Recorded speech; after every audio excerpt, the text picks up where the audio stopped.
Hello అండి, నేను మళ్ళీ వచ్చేసా. Welcome to Yummy's food blogs. నేను మీ సాహితీ విద్యార్థి. అందరూ ఎలా ఉన్నారు? నేనైతే చాలా బాగున్నాను. సో మరి ఈరోజు మన స్పెషల్ రెసిపీ వచ్చేసి బగారా రైస్. అది కూడా మనం రెగ్యులర్గా యూస్ చేసే రైస్తో చేస్తున్నాను. చాలా టేస్టీగా బాగుంటుంది. ఎప్పుడు బాస్మతి రైస్తోనే కాకుండా ఇలా నార్మల్ రైస్ యూస్ చేసి కూడా మనం ఒకసారి బగారా రైస్ చేసి చూడండి, చాలా బాగా కుదురుతుంది. మనం ఎప్పుడైనా చికెన్ కర్రీ లేదంటే గుత్తి వంకాయ, మిర్చి కసాలని చేసుకున్నప్పుడు ఇలా నార్మల్ రైస్తో బగారా రైస్ చేసి చూడండి. టేస్ట్ అనేది చాలా బాగుంటుంది. సో మరి లేట్ చేయకుండా వెంటనే స్టార్ట్ చేసేద్దాం. మీరు ఇప్పటివరకు మా ఛానల్ని సబ్స్క్రైబ్ కనుక చేయనట్లయితే ప్లీజ్ వెంటనే సబ్స్క్రైబ్ చేసుకోండి. అలాగే పక్కనే ఉన్న బెల్ ఐకాన్ని క్లిక్ చేసేయండి. సో బగారా రైస్ని చేసుకోవడం కోసం ముందుగా 2 కప్స్ వరకు నార్మల్ రైస్ని తీసుకుందాం. ఇప్పుడు ఈ రైస్ని చక్కగా 2-3 సార్లు వాష్ చేసుకోవాలి.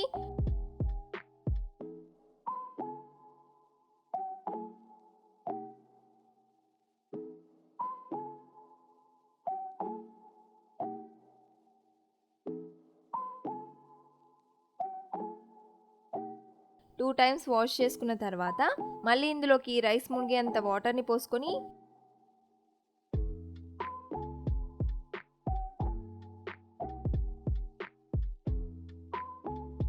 ఒక 15-20 మినిట్స్ వరకు నానబెట్టుకోవాలి. ఇలా నానబెట్టుకోవడం వల్ల రైస్ అనేది చక్కగా పొడిగా కుక్ అవుతుంది.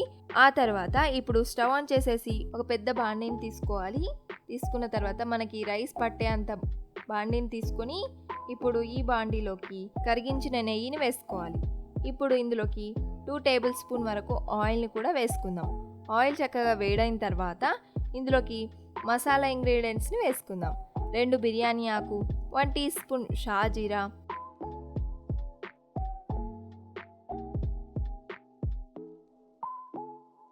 ఒక ఇంచు దాల్చిన చెక్క, అలాగే ఒక పెద్ద ఇలాచి, 3 చిన్న ఇలాచి, 3-4 చిన్న ఇలాచి, 2 మరాఠీ మొగ్గ, 4-5 లవంగాలను వేసేసి అంతా కూడా బాగా కలుపుతూ ఫ్రై చేసుకోవాలి. ఇలా 2 మినిట్స్ ఫ్రై అయిన తర్వాత ఇందులోకి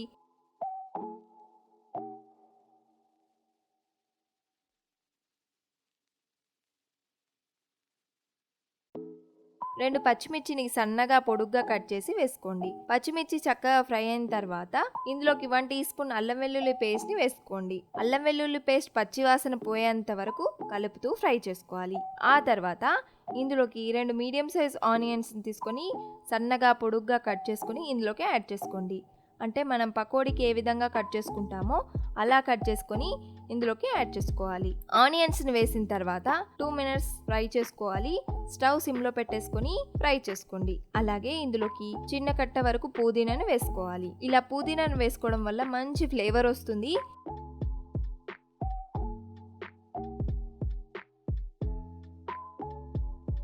సో ఆ తర్వాత ఇందులోకి కొద్దిగా కట్ చేసుకున్న కొత్తిమీరను కూడా వేసుకుందాం. కొత్తిమీరను యాడ్ చేసాం కదా, అంతా కలిసేలా ఇప్పుడు బాగా కలుపుకొని అలాగే ఇందులోకి 10-15 వరకు కాజును వేసి ఫ్రై చేసుకోవాలి.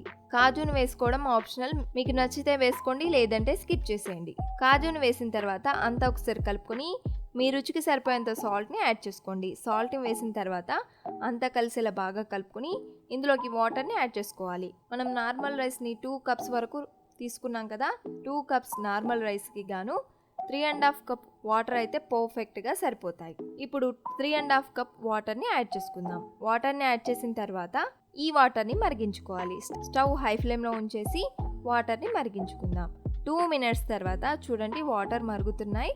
ఇలా వాటర్ మరుగుతుండగా స్టవ్ హై ఫ్లేమ్లో ఉంచేసి మనం ముందుగా నానబెట్టుకున్న రైస్ని ఇందులోకి వేసుకోవాలి. రైస్ని వేసేసి అంతా కలుపుకొని 2 మినిట్స్ ఇలానే ఉంచండి. 2 మినిట్స్ తర్వాత రైస్ అంతా కూడా దగ్గర పడుతుంది. ఇప్పుడు ఈ రైస్ని అంతా కూడా ఈవెన్గా స్ప్రెడ్ చేసుకొని మనం రైస్ని ఎలా చేసుకుంటామో అలానే రైస్ దగ్గర పడగానే స్టవ్ సిమ్లో ఉంచేసి రైస్ పైన లిడ్ని పెట్టుకోండి. 5-6 మినిట్స్ ఇలానే పెట్టి ఉంచండి. 7 మినిట్స్ తర్వాత లిడ్ ఓపెన్ చేసి చూస్తే చక్కగా ఉడికిపోయింది రైస్. చూడండి, మనం చేతితో పట్టుకొని చూస్తే ఇలా నలిగేలా ఉంటే సరిపోతుంది. మనం రెగ్యులర్గా రైస్ని ఎలా వండుకుంటామో అలానే వండుకోవాలి. అంతే అండి, బగారా రైస్ అయితే రెడీ. చాలా ఈజీగా చేసుకున్నాం కదా. అండ్ మనం రెగ్యులర్గా యూజ్ చేసే రైస్తో బగారా రైస్ చాలా బాగుంటుంది. దీనికి సైడ్లో మిర్చి కసాలన్ కానీ లేదంటే గుత్తి వంకాయ కర్రీ కానీ చేసుకొని తింటే అదిరిపోతుంది. మనం ఎవరైనా చుట్టాలు వచ్చినప్పుడు కూడా ఈజీగా ఇలా నార్మల్ రైస్తో చేసి చికెన్ కర్రీ కానీ మిర్చి కసాలన్ లేదంటే గుత్తి వంకాయ చేస్తే చాలా చాలా టేస్టీగా చాలా బాగుందంటారు. మరి ఇంకెందుకండి ఆలస్యం, మీరు కూడా ఈ బగారా రైస్ను ట్రై చేసి ఎలా కుదిరిందో మాకు కామెంట్ బాక్స్లో కామెంట్ చేయండి. అలాగే లైక్ చేయండి, షేర్ చేయండి, సబ్స్క్రైబ్ చేయడం అస్సలు మర్చిపోకండి. నెక్స్ట్ వీడియోలో కలుద్దాం. బాయ్.